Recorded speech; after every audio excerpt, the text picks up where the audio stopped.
come on in, pull up a chair, and take a load off because today I will be reviewing Imperial Struggle from GMT Games. So, is this a worthy successor to such hits as Twilight Struggle and 1960, The Making of a President? Or is this an overly complex misstep by the same dynamic duo of designers behind those two classics? Well, you're going to find out right after this.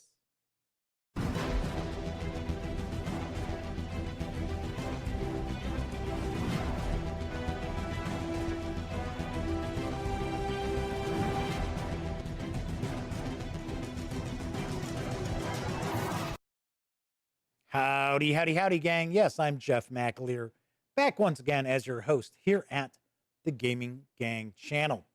As I mentioned in the open, I will be reviewing Imperial Struggle in just a moment. But first, I do want to remind you, if you like this video, give it a quick thumbs up.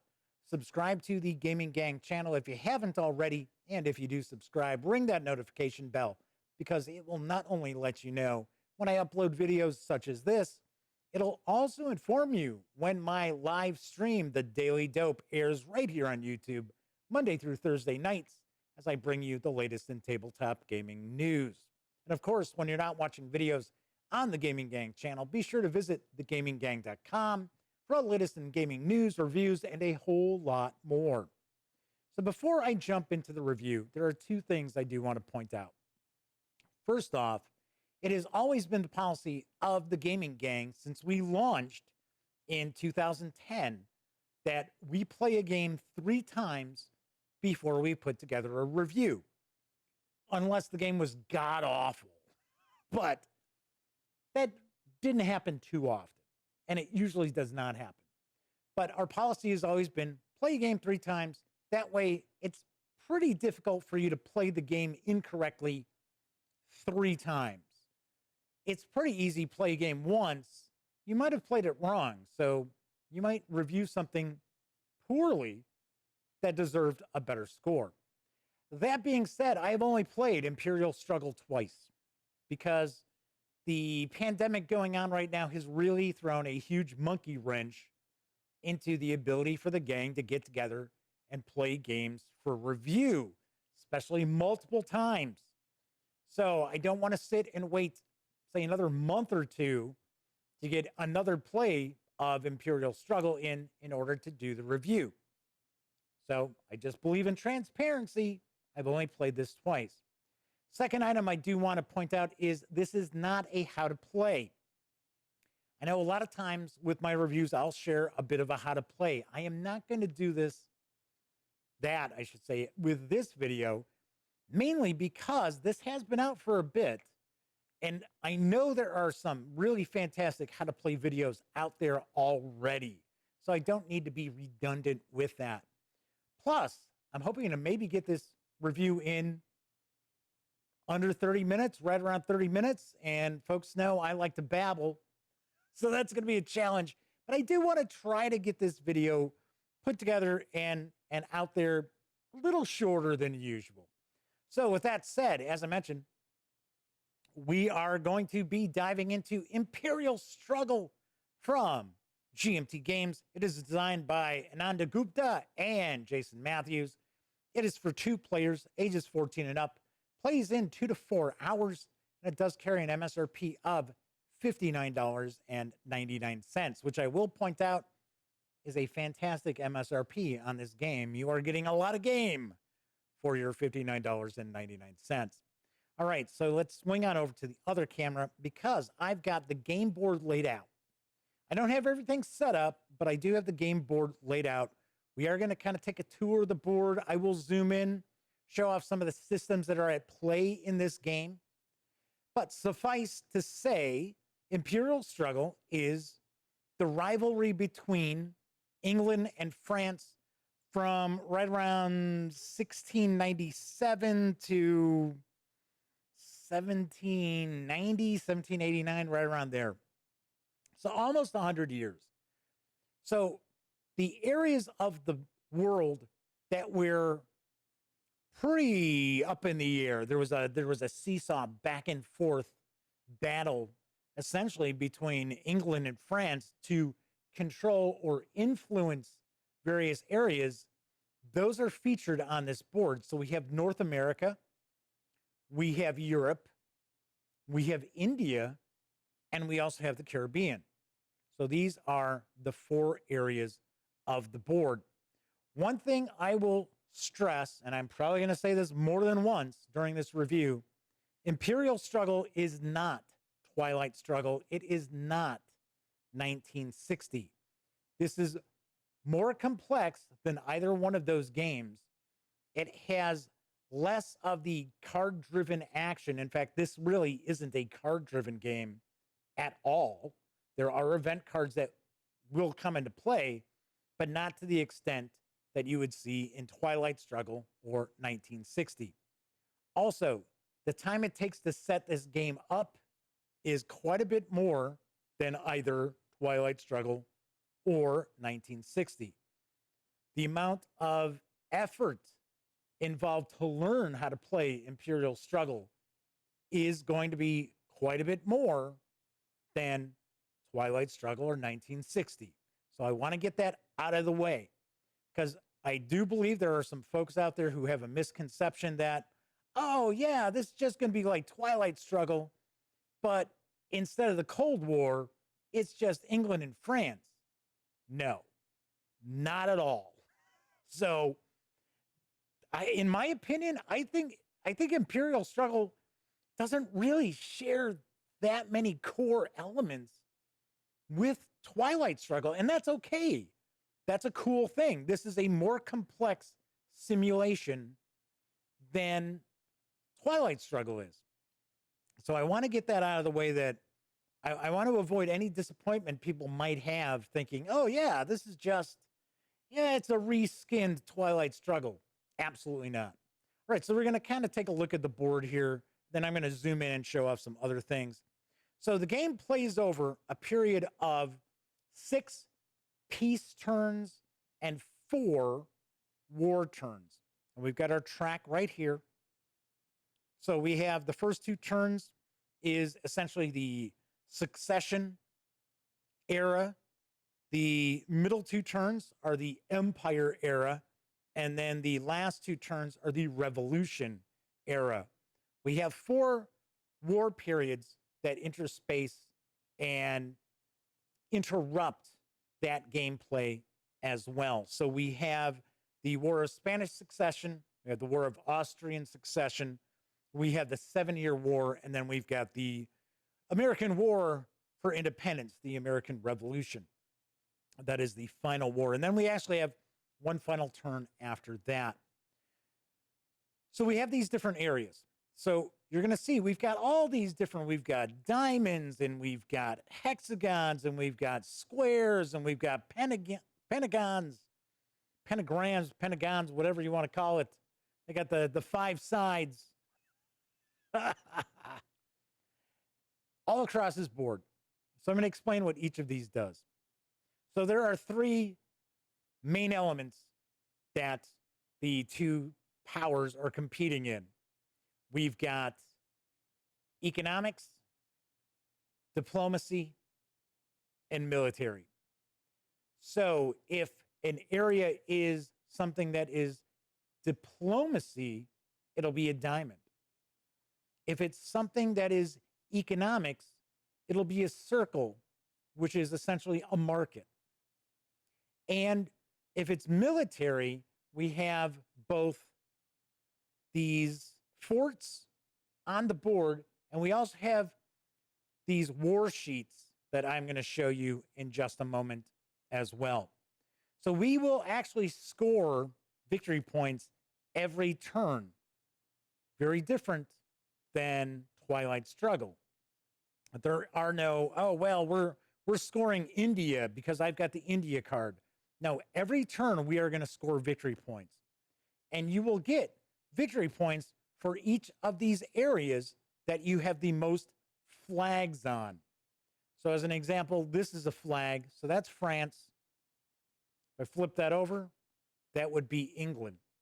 So essentially, this is an area that is flagged that is an area that is unflagged. That is a terminology that'll be used, and you'll see it on event cards. So as an example, you might have something like, say, England controls Gibraltar, and you might have an event card that allows you to unflag an area in Europe. That would just simply, you'd be removing that. Now it's unflagged. So something to keep in mind. We also have some various different bonuses that are available. These will be all over the board as well. I only have a few of them out there to kind of show you what these are. We also have our victory point track, which is going to not only track our victory points, it'll track each superpower's treaty points as well as their debt. So each of the powers will probably, well, I shouldn't say probably, they will end up going into debt in order to perform actions that they're looking to take. You don't want too much debt because it can be pretty detrimental, especially when you're playing some of your event cards. It might tell you that you need to have a debt below a certain amount. Also, you always want to try to have less debt than your opponent because that will be a good thing as well. So we also have areas here that show awards, and these are bonus victory points that are awarded for these areas. So you've got 2 turns in each of your eras. On the first turn of the area, you're going to flip over the first of these, and it's going to tell you, for an example, so far we got 0 victory points here for India. We would have 1 here for the Caribbean. And then after the next era, we would flip that over, and that shows us how many more victory points scoring these are. So one of the interesting aspects of Imperial Struggle is you never know exactly how many victory points you're going to get from controlling each of the areas. There are also prestige victory points. You also get +2 victory points for controlling Europe, for being the player who has the most power in Europe, because obviously enough, at this point in time, Europe was the world stage. So anyway, we've got the general records track down here.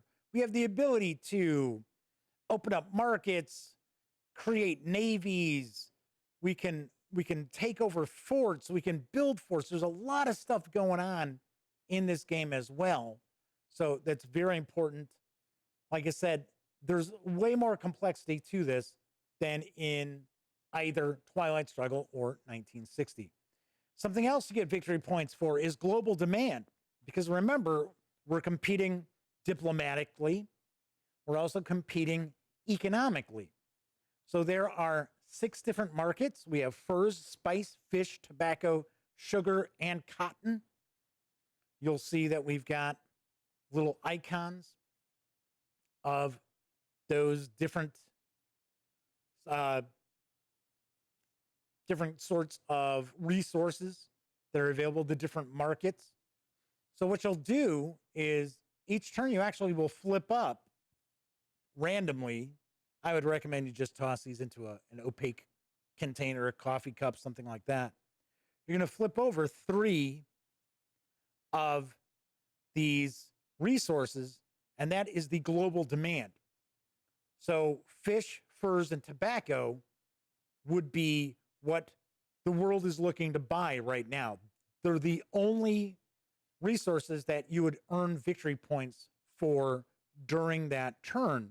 And then we'll actually have a chart here that will tell us whoever controls the most of these resources, what they're going to get. So they could get victory points and treaty points, or victory points and lower their debt. And it's kind of interesting too, because depending on the era, it will change. For an example, like furs are popular and you get more victory points if they're in demand in the Succession and Empire eras. But in the Revolution era, it's only worth a victory point if you control it and it's in demand. So I thought that's kind of cool. And once again, these different circles that have the little icons. Those are markets that you would control. So I'm going to zoom in here because we're going to look at a few different things. So first off, do you want to talk about the rule book? I got to say the rule book's all right. It's okay. Let's zoom in a little bit.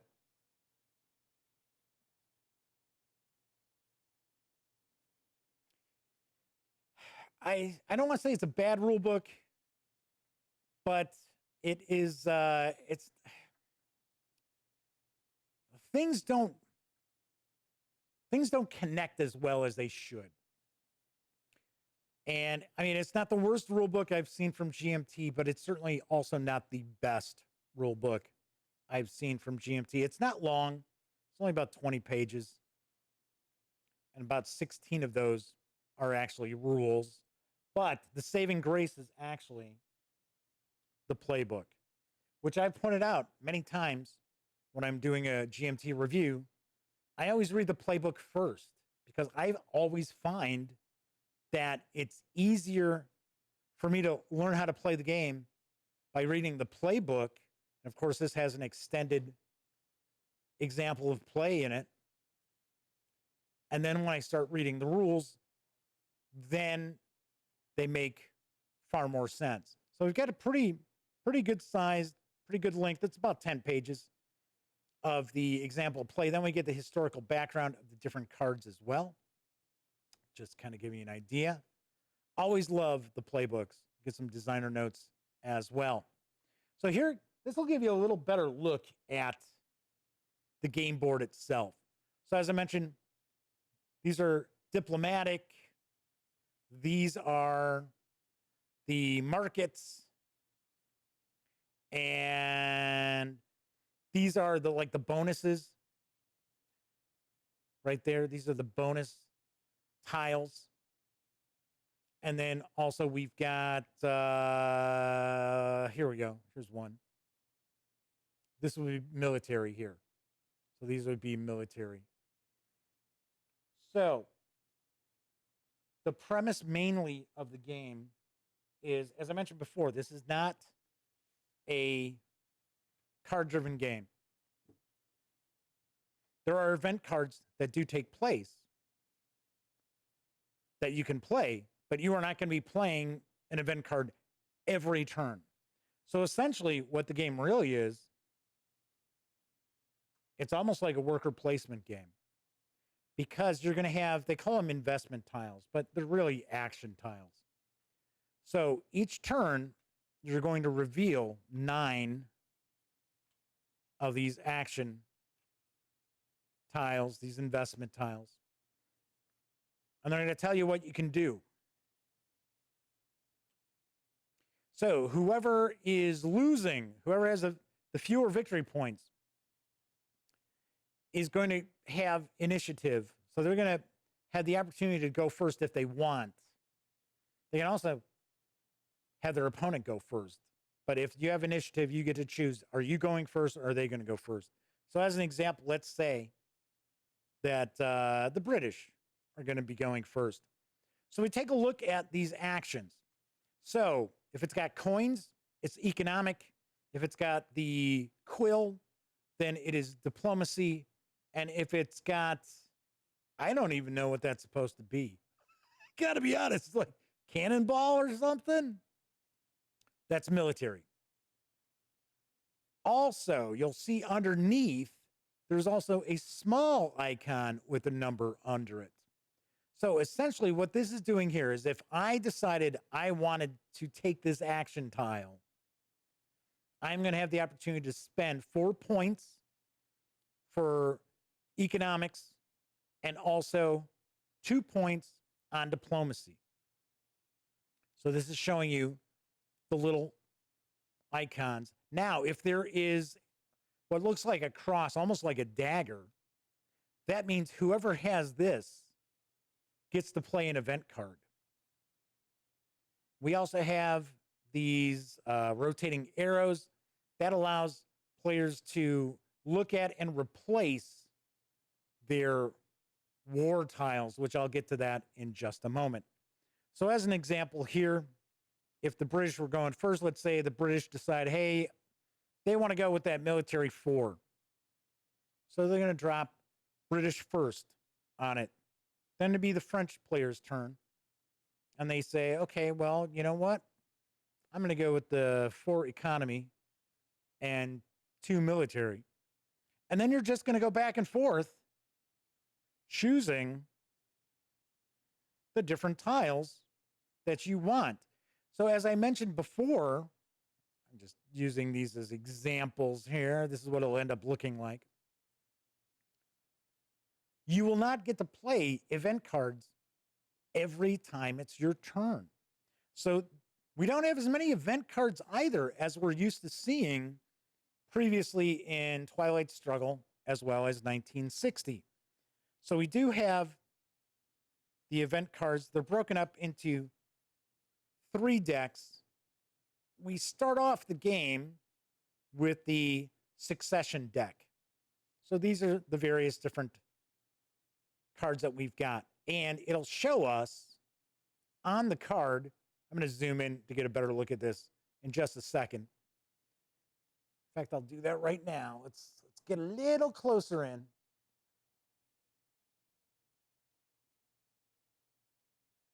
There we go. So it's going to show us, yes, this is an event. It says Vatican Politics. So we have a bonus style. Each of the powers have their ministry cards. And these ministry cards, I'm going to show you these in a moment. They're going to have keywords. So many of these events have bonuses, and they'll show a keyword. And if you play that event card and you have a face-up ministry card that has that keyword on it, you get the bonus. So as an example, this is Vatican Politics. For the British, it's Protestant states wary. 2 diplomacy must be spent in the German states, Prussia, or the Dutch Republic. If you have style, you'd get the bonus, which would be an additional diplomacy point in Europe. For the French, it says Catholic unity. Shift any Spain or Austria space. Bonus, if there are no BR flags in either Spain or Austria, score 2 victory points. So essentially what this is telling you is if there was a British control flag in Spain or Austria, you could flip that. You could shift it. But if they're not there, you'd get 2 victory points instead. So we've got these different, here we got, like, for an example, famine in Ireland, the Great Northern War, tropical diseases. So each of the players will be dealt 3 event cards during each turn, and they can only have 3 event cards. So they can keep and discard whatever they want. Now, once we hit the 3rd turn, we then shuffle in the Empire deck to the other cards.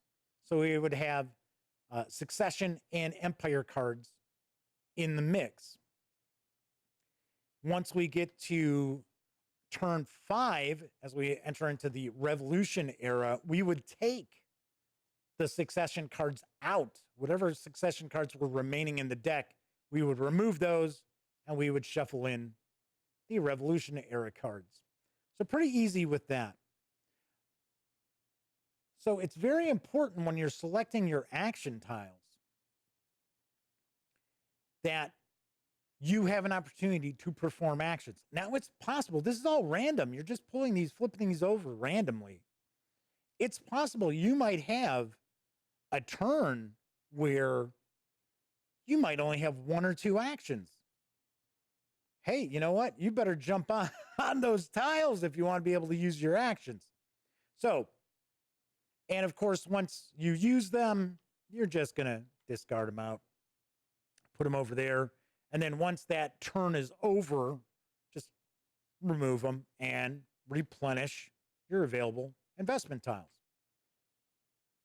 So that is kind of the main drive of the game, is rather than in other games where you would use an event card for some, you'd have maybe so many rounds in a turn where each event card would give you an option of either like having the event take place and then having operation points to do things, or using the operation points rather than the event, so on and so forth. This is, you're selecting these tiles and you're doing what the tile says you're able to do. Now, if you look at the board here, and let's see, I'm going to push this board up a little bit so we can see some other aspects of it here. You'll see a number underneath. That's the cost. That is the cost if you were looking to flag that, if you were looking to control it. So as an example here, if England had the ability to come over to this spot, they could flag this. They could take control of the cotton here if they spent 2 economic points. Keep in mind, you can take debt, which basically gives you points for using the debt. And a lot of times you have to go into debt when you're trying to do things involving your military, because there aren't as many military tiles as you would probably like to see. Speaking of military, the other aspect I was going to show you here is these are these bonus tiles. So each of the players is going to have a player mat, which is nice cardstock, nice and thick. So we've got these advantage tiles. That's what they are. They're advantage tiles. So if you unlock an advantage tile, it goes onto your player mat, and it allows you to do certain things. Sometimes you'll get bonus victory points. Sometimes you'll be able to get different resources. So you'll have your advantage tiles here. To score the advantage tile, you have to control the areas that surround or are connected to that bonus, that advantage. So for an example here, we've got silk. We would have to control West Bengal to have it, because that's the only one that connects to it. So you'd be able to, if you control West Bengal, you would get the silk, and it's -1 cost to unflag an area in India. So that would be your advantage that you would have. So you have war tiles, and I'm going to show you the counter tray. So this came with a counter tray, but it's just the standard GMT counter tray. Some of these counters and tokens are a little too big, so you can't fit all the counters from the game into this. But at least we've got a counter tray for a lot of them. So we've got these war tiles. So you're going to have basic war tiles, and you're going to have bonus war tiles. So these are basic. Basic war tiles just show you like that. They just look like this. Nothing too exciting on them. They're blank. Now, each of the wars are going to have specific bonus tiles available to you that you can purchase. So as an example, this would be the War of Austrian Succession, WAS. You can have these bonus tiles that you'll be purchasing. Unbuilt squadrons for ships. These are where your ministry cards go. Give you an example, the ministry cards. We'd have Court of the Sun King, which is good during the secession period. And Style and Scholarship, those are the keywords. It says the award for Europe is worth an extra victory point to you. Giving an example of another one. Here we go. New World Huguenots. So the keyword here is mercantilism. And then it talks about what this actually allows you to do. Now, during your eras, you're able to flip out, place 2 ministry cards.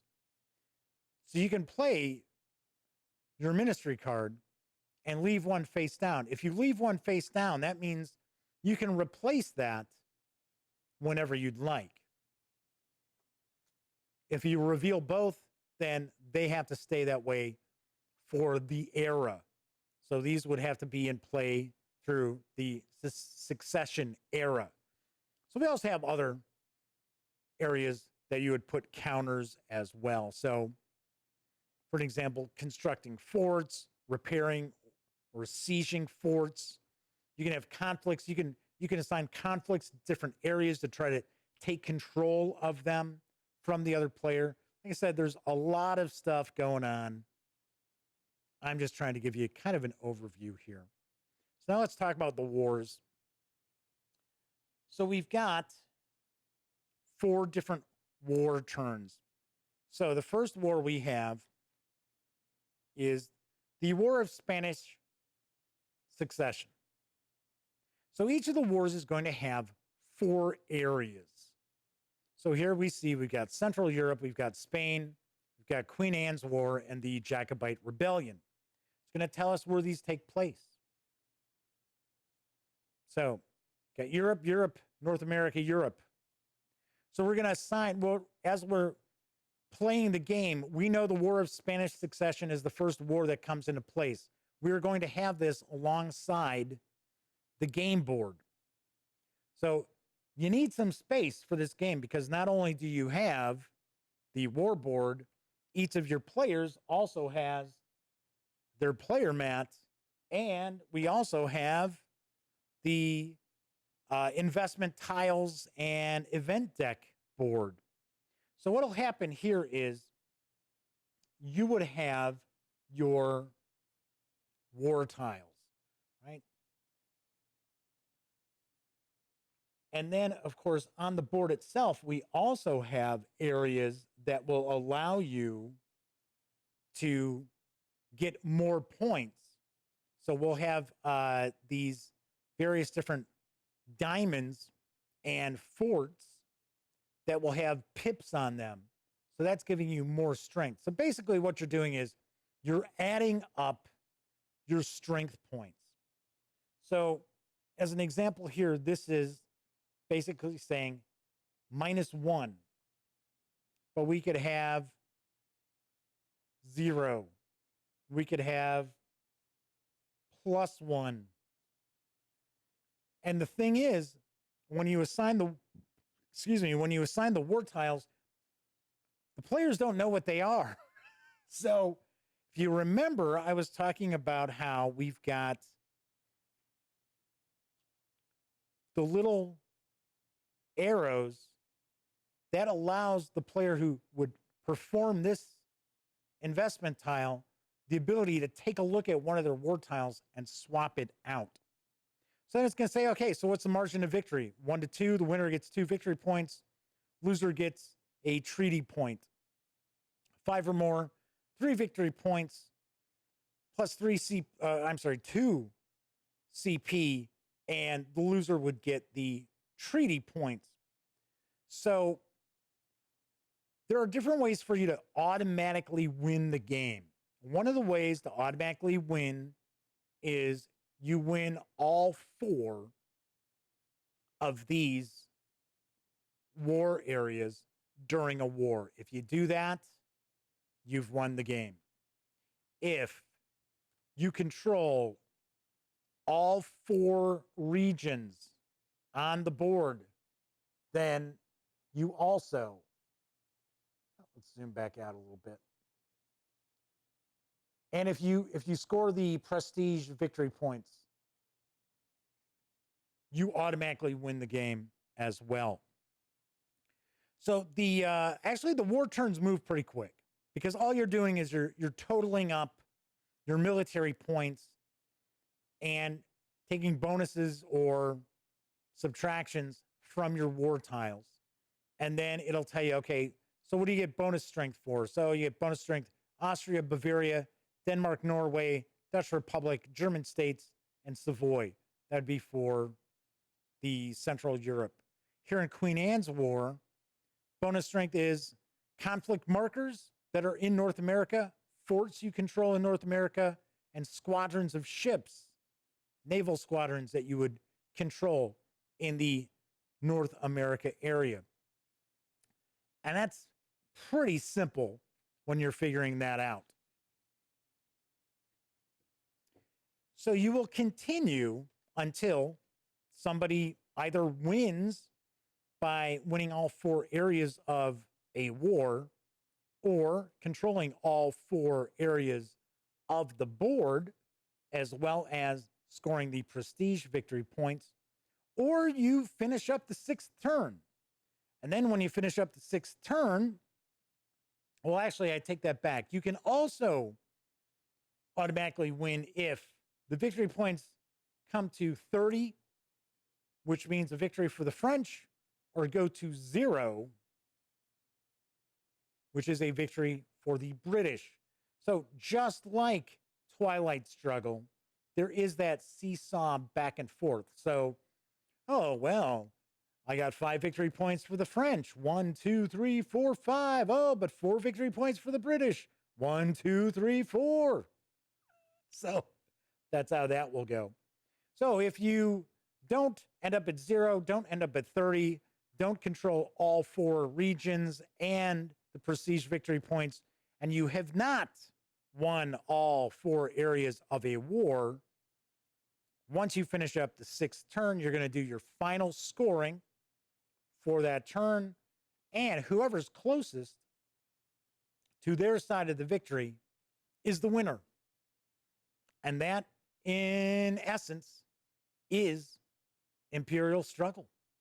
So let's swing on over to the other camera, and I will wrap up and provide my final thoughts and give this a review score. All right, so as I can see, I didn't get it in 30 minutes. Close. Little longer, went a little long. All right, so what are my thoughts on Imperial Struggle? I like Imperial Struggle. I think it's very cool. It's very interesting. I don't have the strategies down yet. Right? I can't sit there and be like, oh yes. So if you're playing the Russians in Twilight Struggle, this is what you're going to look to do. Oh, you're playing the Americans. This is what you'll look to do. Not a clue. Not a clue. I am sure that we are playing it correctly, but everything hasn't come together for me to be like, oh yeah, okay, so I need to do this, which is fine. I like games, and it's going to take repeated plays for me to craft and have little light bulbs go on as I craft different strategies. So I appreciate that. It is much more complex than 1960 and Twilight Struggle. That could be a turnoff for some, especially those non-war gamers out there who really like Twilight Struggle, even though it looks like a war game. It is not a war game. This is a lot crunchier. This is a lot meatier. There's a lot of different things going on. There are little rules that pop up for different things too, which I did not discuss because, like I said, I wasn't going to do a really deep dive into the game. I do like the fact that events don't constantly happen. So you're not going to see all the events come into play from the event deck during a game of Imperial Struggle. So that's cool. I like that. I appreciate that. And I get to learn some things that I did not know about the rivalry between England and France. I think, like, if somebody's looking at this, I wouldn't call this a war game either, because even when you have the 4 different war turns, essentially what you're looking to do is you're looking to hopefully control different areas that are going to give you bonuses in the region, as well as have the most military points in order to win that area. You're not coming up with tactics or anything like that. I also like the aspect of the different ministry cards that you utilize. They give a little more flavor to how each of the powers play out. So like that as well. I believe the game seems to be pretty well balanced. We've had the British win one game and the French win another game. So there's that. So that's cool. I appreciate that. And of course, granted, like I said, I've only played it twice. So it does seem to be balanced. All in all, I really do like it. I do have a few quibbles. Number one, I think the rule book itself could have been much clearer. Of course, GMT does their living rule books. So I know that they've got a new rule book that's out there online. I have not looked at it, but we do know they have the living rule book. So that's the quibble that, the rule book in the box is what I've got the quibble with. It is going to take some time to set up, whereas Twilight Struggle can be pretty fast. You're just shuffling up your decks. You take out the handful of unique counters that you need to mark on the board, and then all you've got are the influence tokens. That's not the case here. You've got a lot of very specific counters and tokens that are utilized, like the war tiles, for an example. You got to separate those out to specific wars. So it is going to take some time to both set up and break down as well. It does have a much higher investment as far as learning how to play the game. And like I said, I have to invest more time in it to learn how to play the game well. So, but all in all, I really do like it. I think this strikes me as kind of an evolution of what we have seen in the past with Twilight Struggle and 1960. I think this is going to probably appeal to and please the war gamers out there more than Twilight Struggle does. Because as I've said before, Twilight Struggle isn't a war game. It's a great strategy game. But I honestly think the grognards out there are really, really going to dig Imperial Struggle. That said, I think the more casual gamers, I'll mention this again, more casual gamers who really love Twilight Struggle, I'm not saying that they won't love Imperial Struggle if they invest the time into learning how to play it. It just might be a bigger investment in time than they're willing to take. I don't know. Anyway, on a scale of 1 to 10, I certainly give Imperial Struggle a very solid 8.5 out of 10. The more I play it, it might end up being a 9, but at this point, I think it's really good. I don't think it's on the level of a Twilight Struggle or a 1960 as far as how much I really enjoy those, but I have really enjoyed Imperial Struggle as well. So once again, do want to point out, it is available now. Carries an MSRP of $59.99, as with any GMT game. And I know this was a game that was highly anticipated, so I'm sure the print run from GMT is larger than most of their releases, but it's still a GMT title. So if you have any interest whatsoever in Imperial Struggle, get it while you can. You don't want to be sitting around waiting for another print run that could be a few years away, or paying top dollar on the secondary market. All right, that is it for this time out. Let me once again remind you, if you like this video, by all means, please give it a quick thumbs up. Of course, subscribe to the Gaming Gang channel, and if you do, ring that notification bell, because it will not only notify you when I upload videos such as this review, but also tell you when my live stream, The Daily Dope, airs right here on YouTube, Monday through Thursday nights, as I bring you the latest in tabletop gaming news. And of course, when you're not watching videos on the Gaming Gang channel, be sure to visit thegaminggang.com for all the latest in gaming news, reviews, comics, movies, TV. You know the drill. Get your geek on at thegaminggang.com. All right, so until I see you next time, as I have been closing out my videos during this pandemic, I guess I'll say unfortunately during this pandemic, let me simply hope that you're being smart and staying safe.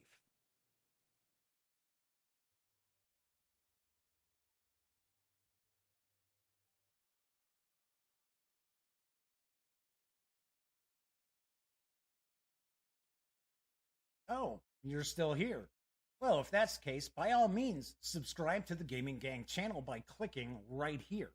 And of course, if you want to catch up on past episodes of The Daily Dope, check out this playlist And if you'd like to see what YouTube's recommending you take a peek at from the channel, just give a click right over here.